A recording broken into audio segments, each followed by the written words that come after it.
Hello children, let's begin our class with these two pictures. You can see the difference these pictures are showing. The first one is showing a developed and advanced world which is looking quite neat, clean and green, while the other one is displaying a world of dirt, garbage and broken huts.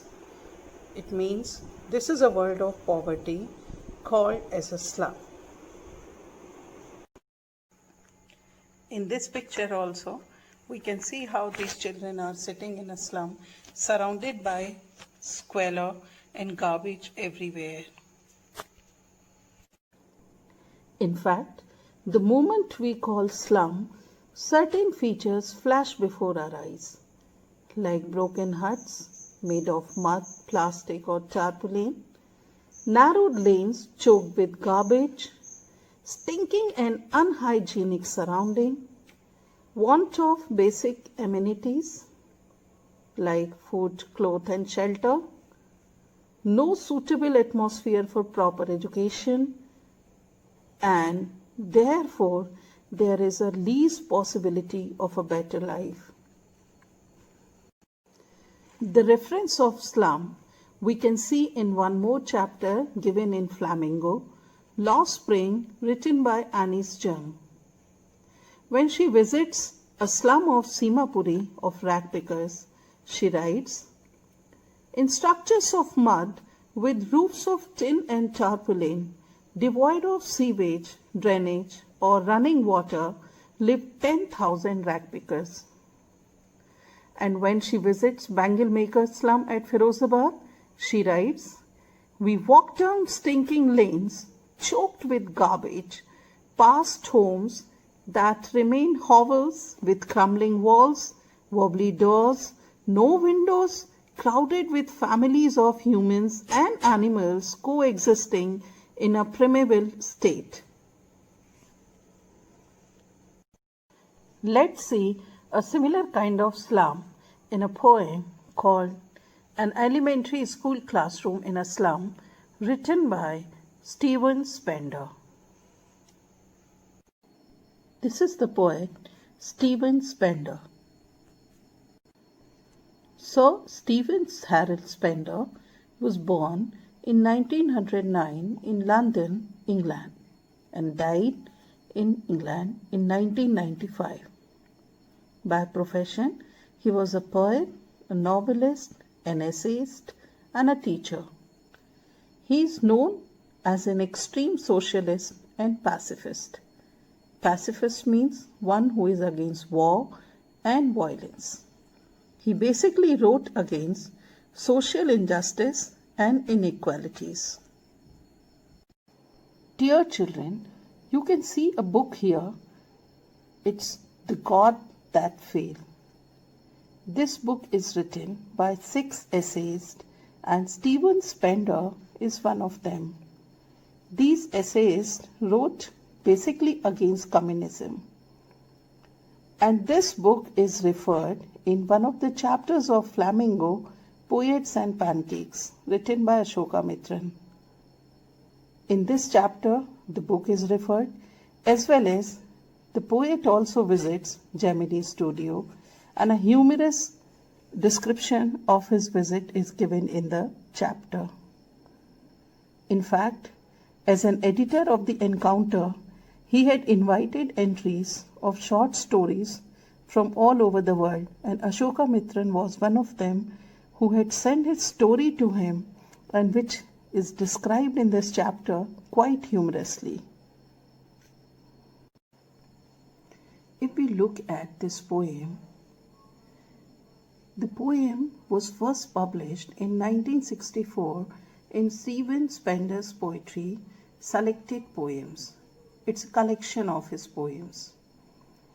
This poem especially resonates the poet's voice the best against social injustice and class struggle, and highlights the theme of poverty widespread all over the world, which drastically affects the life of the children. Let's see the poem. Far, far from gusty waves, these children's faces. Like rootless weeds, the hair torn round their pallor, the tall girl with her weighed down head, the paper seeming boy with rat's eyes, the stunted, unlucky heir of twisted bones reciting a father's gnarled disease, his lesson from his desk. At back of the dim class, one unnoted, sweet and young. His eyes live in a dream of squirrel's game in tree room other than this. Dear children, you can see two pictures are here showing two types of classrooms. If we look at the first picture, it's showing first type of classroom. Obviously, it's looking quite nice, airy and full of sunlight. It's well furnished with good furniture, boards, green board, blackboard. In fact, outside the windows also, you can see a nice surrounding, green, fresh and lovely. But if you look at the second picture, this is also showing a classroom. But see how it looks. Broken furniture and hardly one or two pieces of furniture lying here. The room is quite dark, poor visibility, no sunlight, no air, looking like a sealed room. And if you look at the back of this classroom, you can see some pictures or charts, papers are pasted on the wall. And even they are also not looking in a very good condition. So these two types of classroom is a reality of this world. In fact, a big number of children are studying in this second type of classroom. Think about it. Now let's see the text. The poet Stephen Spender is standing in one of such second type of classroom which is situated in a slum. He looks at the children sitting in this dull and dark classroom in a slum. He says, far, far from gusty waves. He has repeated the word far, and this repetition of far signifies a long distance. This long distance is from gusty waves. Now, what is gusty waves? It means strong waves, which symbolize vital and energetic bright side of life. So these children's faces are looking quite far away from the vitality and energy. There is no vigor of life seen on these poor pale faces of the children. And their hair are torn around their pallor. Pallor means pale face. So their hair is compared with rootless weeds. Now what do you mean by rootless weeds? As you know, weeds are called unwanted plants, which are usually uprooted and thrown out. And rootless, it means no attachment, no foundation, so no sense of belonging. Obviously, the children sitting in this slum classroom are looking like, are compared to weeds. Of course, their hair is compared to weeds, but basically the main idea is that they are just like rootless weeds which are unwanted by the mainstream of society and are thrown out of the city. As you know, slums are usually situated at the outskirts of the city. So it seems as if these children are also thrown out by the society as unwanted. Now we will see what type of children are sitting in this slum classroom. The first child is a tall girl. The word tall, it shows that she is comparatively an older girl than other children sitting in the classroom. So this also suggests that the class had children of different age groups. Now this girl is sitting with her down head. And an adjective is used before down, that is weighed down. It signifies the burden of her life due to poverty and miserable condition of slum. The second child is a paper seeming boy. This is a clear metaphor used by the poet to show that the boy is so thin and skinny that he almost looks like a paper. His eyes are called as with rat's eyes. If you watch a rat, you will see his eyes are always rolling down here and there in search of something, as if it is food. The same way, the boy is so hungry that instead of giving his attention to the lesson, he is searching food. His eyes are rolling just like a rat in search of food everywhere. So this is another metaphor used by the poet. Now we will see there's another boy, a stunted boy, who is reciting a lesson from his desk. But the poet hardly listens to his lesson. He says that his body is reciting something else more louder than the lesson. And this is his disease. He is unable to stand due to this disease. It's called gnarl disease, which passes from one generation to another generation genetically. That's why he is called as an unlucky heir, because he has inherited this disease from his father instead of any property or money. So as a whole, we see that there is hardly any proper environment of learning. The atmosphere is quite dull, drab, and sad. But suddenly the mood changes, and we find at the back of the dim class, yes, the poet calls the class as dim, which shows the poor visibility of the class. He says, at the back of the dim class, there is a young boy. And this boy is described in contrast to the other children sitting in the class. This young boy looks quite happy and sweet. Not only this, it feels as if he's dreaming of something. Yes, he's dreaming of playing off squirrels in tree's room. What is the tree room? It's a kind of cavity or a place which is made in the trunk of a tree where the squirrel or such other animals they live or play. And this boy, who is looking sweet and happy, is also dreaming of this game of squirrel. It suggests as if he wants to run away from this class and he just wants to go and play with that squirrel or watch it. So this shows that this boy is hardly giving any attention to the lesson. Now, why this poet has used this technique of contrast? The answer is that somewhere he wants to suggest that this young boy is too young to understand the grim reality of slum. So maybe when he grows up, he can also become just like other children, sad and heaviness in their heart. In this way, there is no atmosphere of learning, and the children seem to be totally distracted and dejected from education because of the burdens of life at slum. Now we will see the second stanza.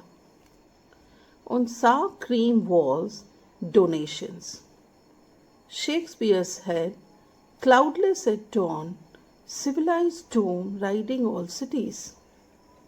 Bell-flowery tireless valley, open-handed map awarding the world its world.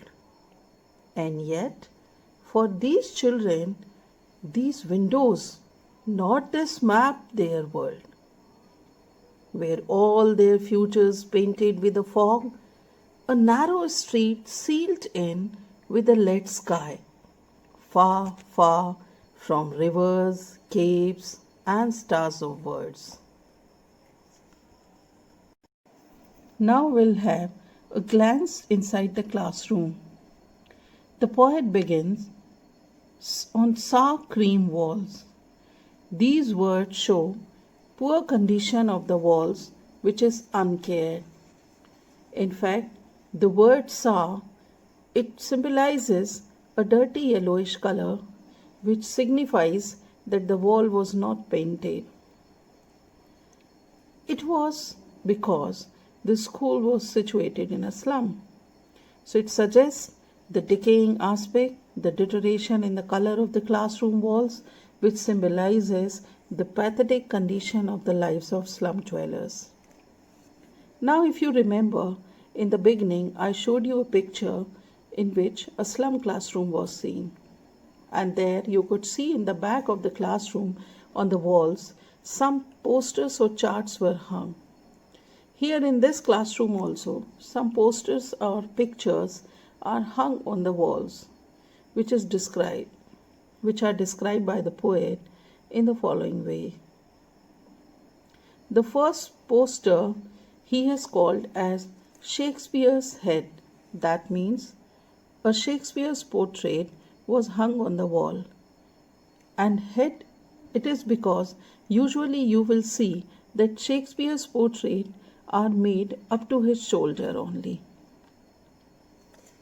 Now, the second picture which is hung on the wall is a picture of an advanced and happy world. This also I showed you in the beginning. And the third picture is a picture of Tyrolese Valley. And the fourth one, it's a world map. Now we will see these four posters, they work as metaphors also, showing some different kind of worlds, as well as a beautiful pictorial imagery has been created by the poet. This we will see in a while. The first poster, which is showing Shakespeare's portrait, reflects the world of art, culture, wisdom, and splendor. It is because mostly his characters were royal and rich, like kings, queens, princes, princesses, knights, etc. And usually his theme happened to be love. Of course, there were many other themes like revenge and so many other themes, but theme of love always prevailed Shakespeare's writing. And love, you know, is a delicate and tender feeling of warmth and acceptance. Now, if you look at these children who are hungry, tired, fatigued, suffering from diseases, what can they understand about love as a delicate and tender feeling? What can they understand about art, culture, wisdom, and splendor? So it expresses a sheer contrast to the life of slum dwellers, which is replete with hatred, dejection, and crude emotions. The second picture, showing cloudless at dawn, civilized dome riding all cities, it reflects the rich and prosperous world. The very first word, cloudless, it signifies no obstacles in life. It means there is no difficulty, no problem in life. And this is what it stands for, a rich world. And the dawn, which usually is called just before the sunrise, this signifies a new beginning, because dawn symbolizes new beginning of the day. So it shows this dawn period that it is a new beginning of a new happy life, means giving and hope and aspirations to the inhabitants of this rich world. And civilized dome, as you see, the sky looks like a dome lying on the earth. So the poet has visualized that this civilized dome is nothing but a clear sky which is covering the rich and advanced world of ships. The ships reflects luxuries, comforts and developments of this world. In the shape of a dome, which we know that sky looks like a dome, it symbolizes protection with money and prosperity. So as a whole we can say that this picture is giving an image of a rich world which is highly developed and offering all comforts and luxuries and well protected by a clear sky which is showing no obstacles or problems in life, and this protection is of nothing but money. But when you look at these children sitting inside this dull and damp classroom, it shows a contrast as their slum life lacks even basic needs of food, shelter and clothes, and they are surrounded by insecurity, fear and uncertainty due to want of money. So just think about it. Is it right to show such a rich world to those children who have not even enough food in their bellies? Do you think such pictures can do anything good to them? Next picture is of Tyrolese Valley. As you know, this valley is famous for its greenery and colorful flowers. It's a historical region in the Alps in northern Italy and western Austria. It's famous for its scenic beauty, full of colorful flowers and resonant with bells of churches. As a whole, it symbolizes the beauty of nature enjoyed by the civilized world exclusively. Thus, it's totally in contrast to the black and bleak world of slum dwellers who have never seen even a greenery. What to say of this colorful valley? Fourth picture is made of open-handed map. It's not bird, this is map actually. And as you know, a map signifies a world of knowledge and so many other information. Now the poet wants to symbolize this map as a world of opportunities. And this open-handed word, it is used to show that it is giving out something, it's offering something. Obviously, it's offering opportunities. But to whom? It's awarding the world its own world. It means the world of knowledge, riches, and prosperity, offering its opportunities to the inhabitants of its own world only. That means the children belonging to this world, which is rich and full of prosperity. But this world is not offering any opportunity to those children who are sitting inside this slum classroom because they do not belong to this rich world. So as a whole, this map is showing a rich world and offering its opportunities to the children of this world only, means the rich world only, not to the children sitting inside the classroom. In this way, these posters, charts, maps, etc. are of no use to the children sitting in this classroom which is situated in a slum. All these charts are useless and meaningless to them. It's so because these are donated items. They are not purchased considering their requirements, so they are useless to them. In fact, the world shown in these pictures lie in a deep contrast to that of theirs in a slum. Because these pictures show a beautiful green and neat world. These pictures show a world of kings, queens, prince and princess. These pictures show a world of riches, prosperity, development and advancement and protected with money. These pictures show a world of opportunities, offering so many things, but not to these children, but to the children of their own world. So obviously, such pictures are of no use to these children sitting in the slum classroom. In fact, because they are showing a very contrasting world, they can become dangerous to them. How? We will see in a while.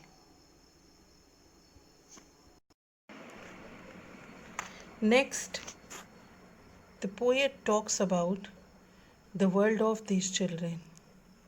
Where lies their real world? If these pictures are not showing their world, then which world is showing theirs? It can be seen outside the windows. So the poet says, these windows, not this map, their world. It signifies their real world. And this world is outside the windows of the slum classroom, which is nothing but a slum, ridden with garbage, choked lanes, full of fog and smoke. And of course, it is far, far away from the world shown in these pictures. If I show you this by making it in a zoom way, you can see. Imagine this is the classroom and the child is seeing his world outside the window. This is the world they are living in, and we are showing them pictures of Tireless Valley. We are showing them Shakespeare's head. We are showing them the world map. Now you can understand and feel how meaningless those pictures are to the children sitting in this broken slum classroom. Of course, these pictures are pasted because they are donated by the visitors who usually, if they happen to come here ever. So do you think these children need this world? Do you think these children need those pictures? Of course not.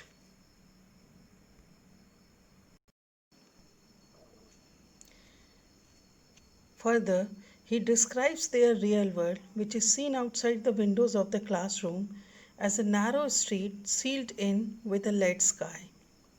It signifies that their real world lies in the congested slum where instead of blue sky, broken roofs of overlapping huts are seen, which is resulting into the most unhygienic and polluted environment, which the poet terms as lead sky. So these children can hardly see the blue and azure sky. They can see only the overlapping roofs of their huts. A lead sky they are habituated to see. And the second imagery which the poet has given here, a beautiful pictorial imagery as well as an extended metaphor is used here in this image when he calls it as a narrow street sealed in.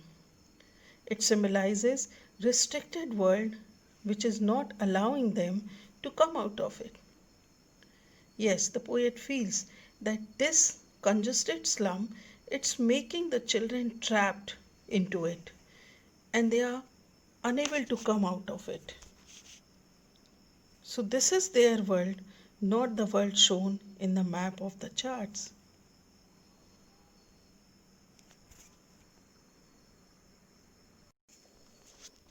This congested area of slum reminds us one of the largest slum area of Asia called Dharavi, which is situated in Maharashtra of our country.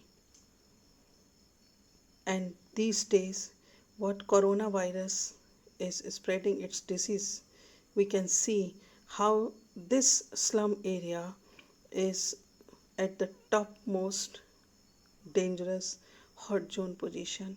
It's only because these people are living in overlapping huts in a congested atmosphere. So think about the life of these people. And then Stephen Spender talks about the fog. He says, where all their futures painted with a fog. It means the slum which is lying outside the windows of that classroom reflects the future of these children, which is full of fog, means full of uncertainty and dismay. As we all know, that fog symbolizes invisibility, uncertainty, gloominess, etc.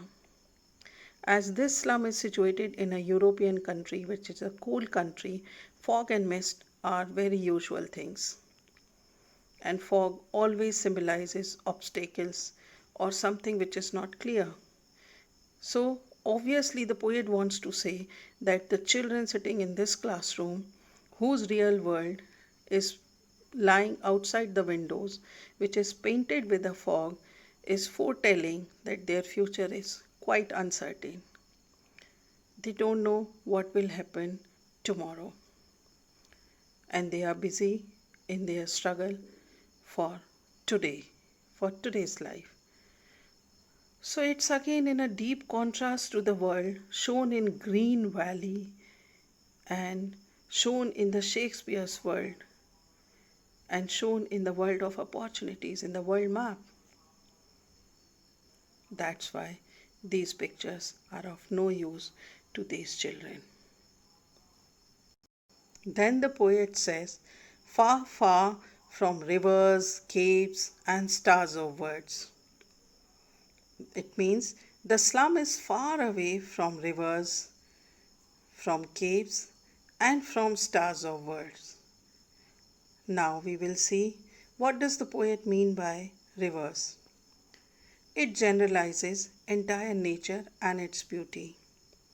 Then caves and stars of words, of course they are indicating towards the Shakespeare's portrait which is hung on the wall, because Shakespeare's royal characters usually wear capes and his literature is known for its aestheticism and his wisdom.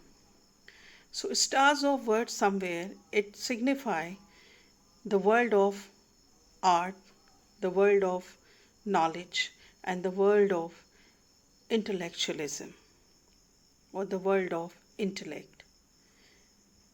Or in other words, we can say that it shows the world of knowledge, and you know that knowledge or education it shine like stars in the dark. But unfortunately, these children are far away from this shining of knowledge.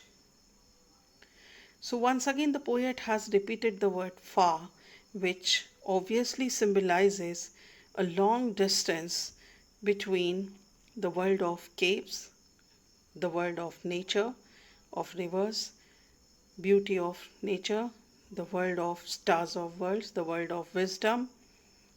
These children are living far away from all these blessings in their own black and bleak world.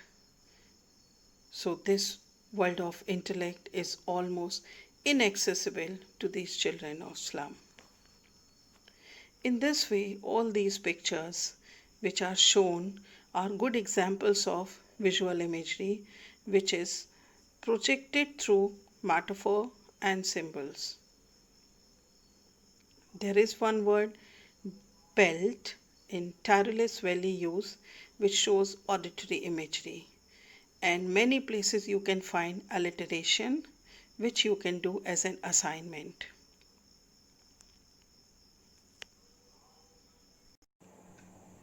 Now, in assignment, some extracts have been given which are usually asked in the CBSE exam, as well as they will also help to understand the poem in a better way.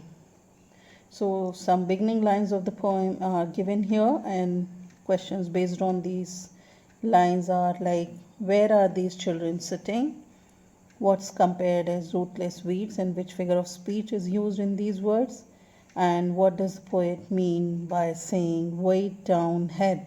It's related to the tall girl. You have to give the symbolic meaning or her condition also. So note down.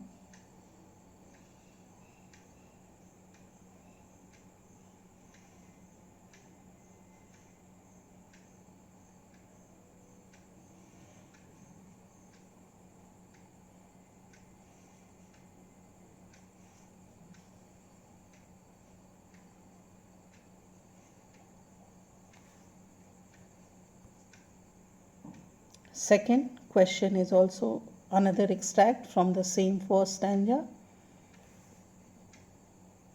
Questions are like, what does dim class suggest? Dim class means poor visibility inside the classroom, so that suggests the poor infrastructure of the classroom in a slum, and also symbolize somewhere the dull and sad atmosphere due to the miserable life of the children present inside the classroom.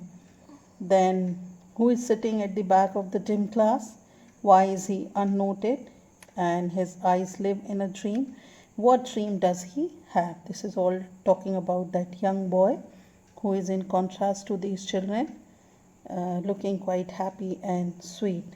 Unnoted because he is sitting at the back of the class and the class is dim. So somewhere the poet writes unnoted as his eyes fell on the boy a bit late. So note down. First you give the word meaning and then suggestion.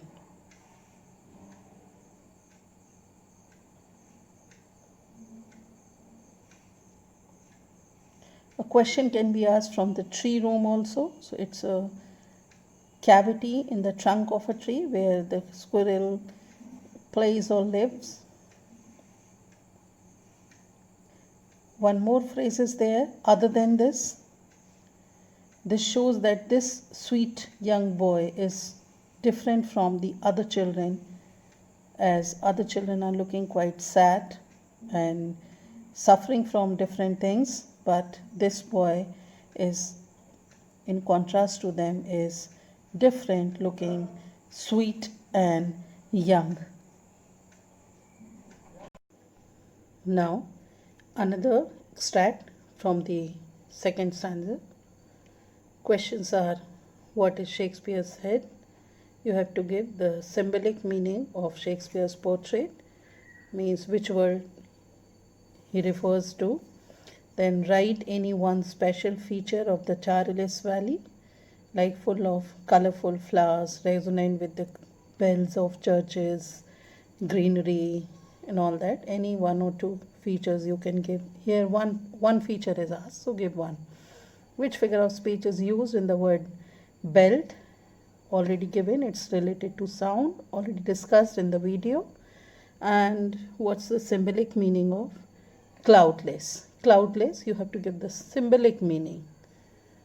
So quite easy. Please note down.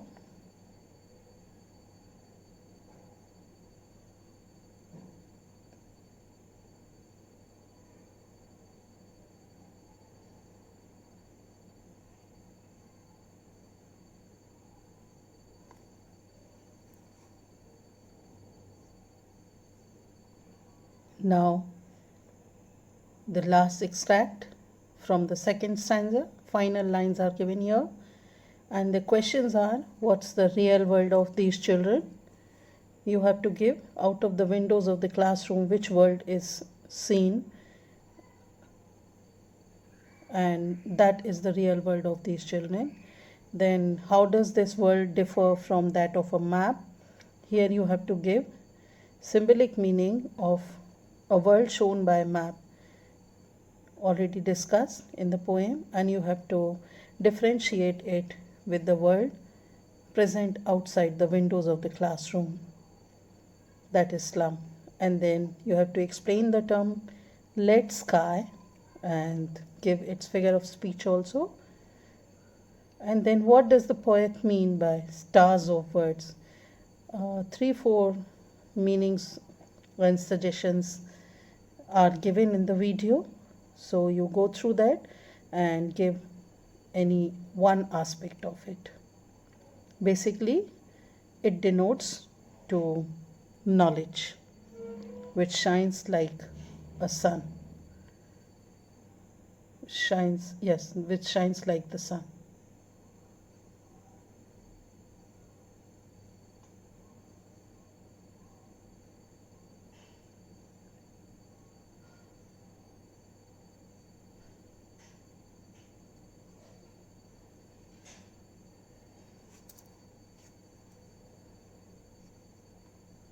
Now the final question. You have to write a speech to be delivered in the morning assembly of your school on the need of education and its impact on the children's lives who are involved in child labor or living in areas like slums. Illustrating from the poem, you have to give your views to bring such children to the mainstream of the society through education. So basically you have to talk about children living in slum, which are usually trapped in child labor as well. So you can have some references from Law Spring also, and basically you have to refer this poem. Ideas you can take from Law Spring, but reference you have to give to this poem. And you have to follow all the technical aspect of a speech, means should begin with an address to the audience in a proper way, and then there should be a proper arrangement of thoughts, like introducing the topic, its elaboration, its impact, then causes, followed by suggestions, and then concluding line, and then the speech should be closed once again in a proper decorum. So this is the way you have to write a speech. You have to talk about the children involved in the child labor who are living in slums usually, and what are the reasons, what are their pitiable conditions, and how they suffer in their life, and how they are deprived of basic needs and education especially, which makes their future quite dark. And then you have to also talk about what are the reasons behind that, and then you have to give some suggestions. Children, if you give your own role also, means as a student what can you do for these children, will be, I think, quite impressive in the answer, and it will be meaningful, and somewhere it can inspire you as well to do something for these children, for their betterment. So I hope you have taken down this question.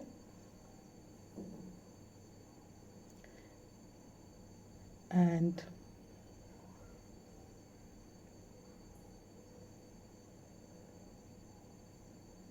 with this first video is getting over. We have covered 2 stanzas, 1 and 2, and in the next video we will be dealing with the other 2 stanzas of the poem, 3 and 4, and we'll complete the poem in the next video. There we will see how these pictures, not only which are meaningless but can become dangerous to these children of slum classroom. We will see the poet's vision of education also, that what kind of education exactly he wants for these children. So it's going to be quite interesting, and all these things we will see in the next video. And